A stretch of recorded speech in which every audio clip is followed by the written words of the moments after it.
Hello, and welcome to National Quilting Day 2021. My name is Marin Hanson. I'm curator of international collections at the International Quilt Museum, and I'm going to be giving you a brief overview of three exhibitions today.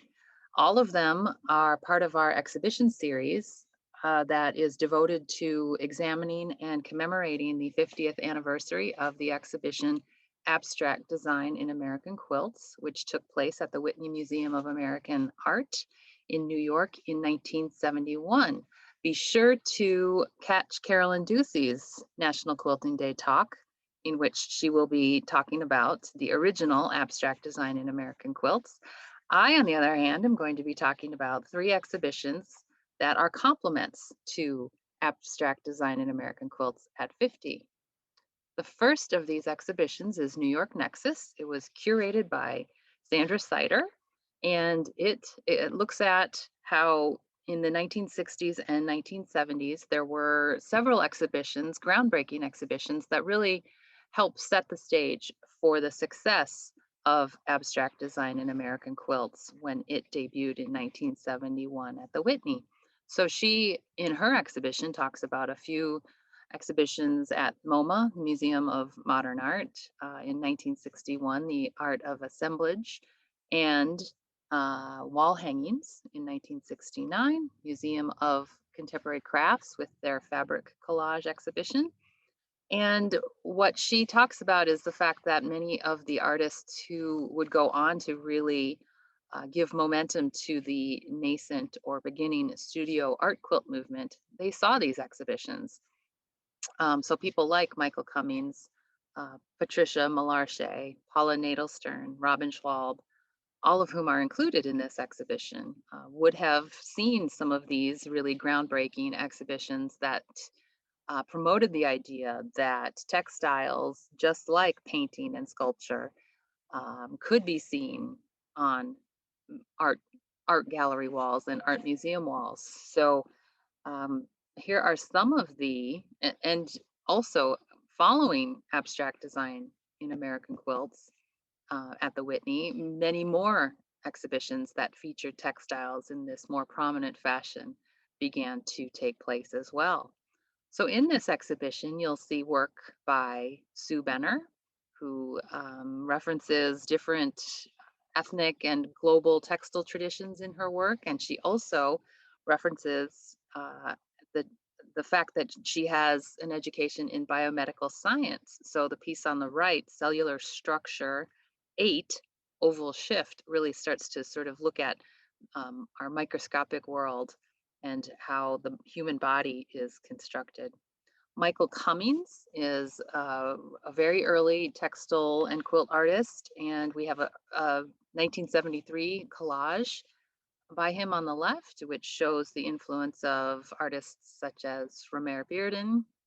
And on the right, we have a more recent work, Young Obama, which, as you can tell, references or includes some African textile traditions in it, but also tells the story of a famous African American figure. Cummings has also done quilts of other icons from other parts of literary and cultural life, like James Baldwin, Shirley Chisholm from political life. You'll also see Radka Donnell and Joan Lintolt. Again, very early quilt artists. Joan Lintolt, her piece, A Riddling Tale, that you see here, really explores almost trompe l'oeil or fooling the eye expressions, and she makes this scroll work really look three-dimensional, even though it isn't. And that's something that you see in her work even beyond, before this time and beyond this time. Marilyn Henrion is a New York native, and you see a lot of references to her home city in her quilts. On the left is Brighton Beach Memories. She grew up very close to Brighton Beach. And then on the right is a digital print of all the ubiquitous fire escapes that you see in the city. And so you really can tell where her heart is and where her life has been lived through her work. Patricia Malarcher On the left is Sun Door, she exploring physical doors as well as metaphorical doors, and Interrupted Continuum on the right, which is an examination or an exploration of life just following the terrible days after September 11th, 2001, and what New York sort of was like in those weeks and months following that tragedy. Paula Nadelstern is very well known for her kaleidoscopic quilts, and you have two examples of that work here. Kaleidoscopic 39, right and wrong sides together, and Kaleidoscopic 3, stained glass anthology. And finally, in New York Nexus, we have Robin Schwalb, and she's interestingly in very different visual ways. She's exploring technology. On the left is PCB BOP, and that she's using images and designs drawn from printed circuit boards here. And on the right, she has a self-portrait, but also portraits of famous early film makers. And all of that is in reference to the fact that she, for many, many years, was a licensed um, film projectionist in New York and really felt an affinity for film. So Born Analog, I think, is a perfect title, especially in our digital age these days. The next exhibition that I want to tell you just a little bit about is Raising the Profile. It was curated by Jonathan Gregory, who is assistant curator of exhibitions at the International Quilt Museum. Some of the key points from his exhibition are pointing out the fact that quilts have been around in the United States for, several hundred years, a couple hundred years anyway. And yet, the exhibition of abstract design in American quilts at the Whitney in 1971 really kind of opened up new ways for quilts to be looked at, to be considered, to be treated. And so he's looking at why that was, and what some of those ramifications or those after effects were of showing antique pieced American quilts on the walls of one of the most famous modern art museums in the country. So what he is looking at is the fact that quilts were, after abstract design in American quilts, they were more frequently displayed and considered or viewed as art than they were previously. The market for quilts really started to explode after this, after the early to mid 70s. There were lots of dealers and collectors who focused on quilts after this. And part of that can be put down to or explained by the fame that quilts gained after being shown at the Whitney in 1971. After abstract design in American quilts, quilts started to gain more recognition as a form of women's art and as expression, as daily expression for women, especially at times when they didn't have very many other forms of expression. So it would document their lives, their quilt making would. And finally, he also talks about the fact that quilts then, as a result of becoming so much part of the public eye, uh, more so than they were before, they became objects of scholarly study. And so organizations and museums were established to document and preserve quilts after this moment in the early 1970s. I'll show you just briefly some of the quilts from that exhibition. We have a tumbling blocks that looks like a classic Amish quilt, but was actually designed by some Ohio dealers who then asked Amish makers to complete their designs. So it's in the classic Amish style. It looks like it could have been made earlier in the 20th century, but was actually made in around 1975. On the right-hand side, you see a traditional red and green applique style quilt from the mid-19th century. We knew very little about it, but again, because of this effort on many organizations and individual scholars' parts to document and research quilts, we ended up finding out a whole lot more about it over the years. So that it's an example of how that concerted effort to document and study quilts has paid off in the long run. On the left, we have a log cabin variation made by members of the RSVP Club from Greene County, Alabama. And on the right, we have a quilt by Celinda Rupp.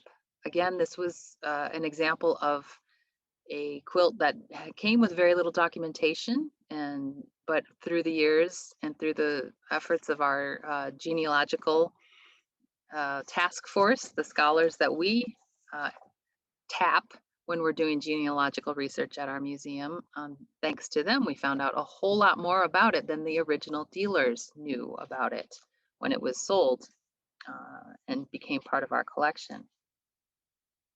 On the left, we have Mary Gormley's peony variation, and Mary Gormley was a traditional quilt maker. She had been making quilts in the mid 20th century, but when the Abstract Design in American Quilts exhibition traveled around the country, she and some friends from Lincoln, Nebraska traveled to Iowa to view the quilts and were really inspired and ended up convincing the University of Nebraska's Sheldon Museum of Art, previously the Sheldon Memorial Art Gallery, to stage a quilt exhibition of antique and modern quilts. So they were really inspired by abstract design in American quilts. So these kinds of things happened all over the country, and her quilt is one example.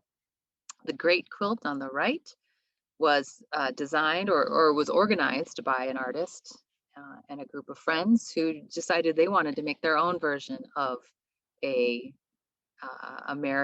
traditional American album quilt. And they called it the Great Quilt. Here we've got a quilt on the left that is looking at the ERA, the Equal Rights Amendment that did not get ratified in the 1970s. But this is some artists paying homage to the ERA and taking the Sunbonnet Sioux character, the traditional Sunbonnet Sioux character, and making her liberated, even though the ERA was not ratified in 1972. On the right, we have a piece by Jean Ray Laurie, a very, very early quilt maker. She was an artist who started to explore textiles when she was at home with her young children, and this was one of her earliest quilts. She was a true pioneer in quilt making. Friendship Plume was made by Marie Madison and her mother, and so it sort of talks about how quilt making has always been sort of something that's been passed along. And the Hawaiian style quilt on the right was documented by the Nebraska Quilt Project, which was a research and documentation effort in the late 80s to document quilts in private hands in the state of Nebraska. But it was made in Oahu, Hawaii, and it definitely looks like a Hawaiian quilt. So Marion Wright, the maker of this one, learned about quilt making from another quilt maker, this time a native Hawaiian quilt maker. We have another friendship block here made by Bets Ramsey and her friends. And then on the right, these pieces really are examples of how quilt making and patchwork, again, became such a part of the American vernacular after 1971, and really from the late 60s onward, when sort of the hippies were doing a lot of DIY or crafting, wanting to make things by hand. So from the late 60s onward, mid to late 60s onward, and then especially after the early 70s, with the success of abstract design in American quilts, these types of designs started to enter into American fashion as well. So you've got a printed patchwork dress on the left. It looks like real patchwork, but really it's printed to look that way. And on the right, you have a classic log cabin block, one large block that's been appliqued down onto a fashionable long green skirt. And finally, the third exhibition I wanted to briefly introduce you to was curated by myself and my colleague Nao Nomura. She is an assistant professor at Saitama University in Japan. And we worked together to examine the influence of abstract design in American quilts on Japan, because a larger version of the exhibition did travel there a few years later in 1975, 1976 to Tokyo and Kyoto.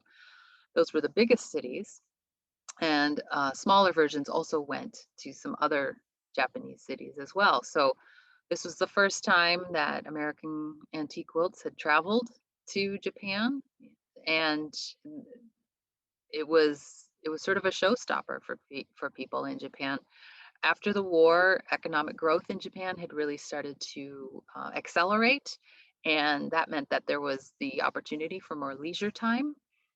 The Japanese government really encouraged people to take leisure time, and so hobbies became more prominent or more common. Japanese women had already had interest in sewing and had many women learned how to sew from a young age. And so the moment was ripe for quilt making to take off in Japan. And the moment the abstract design in American quilts pieces arrived, it really was sort of like a light to kindling and set off a fire of quilt making activity that really kept going, and it continues to this day. So what we did for this project is we asked some well-known quilt makers, quilt artists, quilt teachers to respond to one of the original quilts that was in abstract design in American quilts. One of the quilts that did likely travel to Japan. Not all of these artists saw the exhibition when it was in Japan in the mid 70s, but almost all of them were aware of it and were aware of this impact. Kumiko Fujita was trained as a graphic designer. So on the left, you can see her very bold graphic response to the schoolhouse quilt, antique schoolhouse quilt you see on the right. Keiko Goke is known for using bright colors like you see here on the left, and also for she cuts directly improvisationally into her fabrics. She doesn't use templates. She just starts cutting and assembling sort of on the fly. So this is her version of the rob Peter to pay Paul that you see on the right. Shoko Hatano responded to this crazy quilt, and I just think she did so brilliantly with it. She, similar to the crazy quilt, which is a crazy quilt, but also was constructed using blocks, as you can see the grid there. She also used that grid, but then started to sort of expand or explode out of the grid in much the same way that crazy quilts usually do. And her use of color, I think, is brilliant as well, referencing the purples, the golds, the burgundies, and then just in that top right, having that bright yellow, which is similar to some of the yellowish tans that you see in the crazy quilt. I think it works very, very well. Yoshiko Katagiri she's less of a piecer and more of an applique artist. So she was excited, but she loves the log cabin block. So she was excited to respond to this log cabin light and dark version, or light and dark setting. And so in the background, if you can see, it's all dark, varying shades or varying hues of sort of grays and blacks, over which she has appliqued a gorgeous jellyfish. Harue Konishi is known for the sort of field of angular black and white shapes that you see here. And I love how she references the red bars, not by copying them exactly, but by referencing them with these shapes of red squares, similar to the ground piecework that she's done. Suzuko Koseki did a strip piece quilt similar to the original string squares piece that you see on the right. She loves to use fabrics with words on them, and she treats them really as just another graphic or as another pattern or design. But sometimes those words can end up in interesting combinations. Shizuko Kuroha loves using antique indigo fabrics. This is her response to the 9-patch antique wool quilt that was originally in abstract design in American Quilts.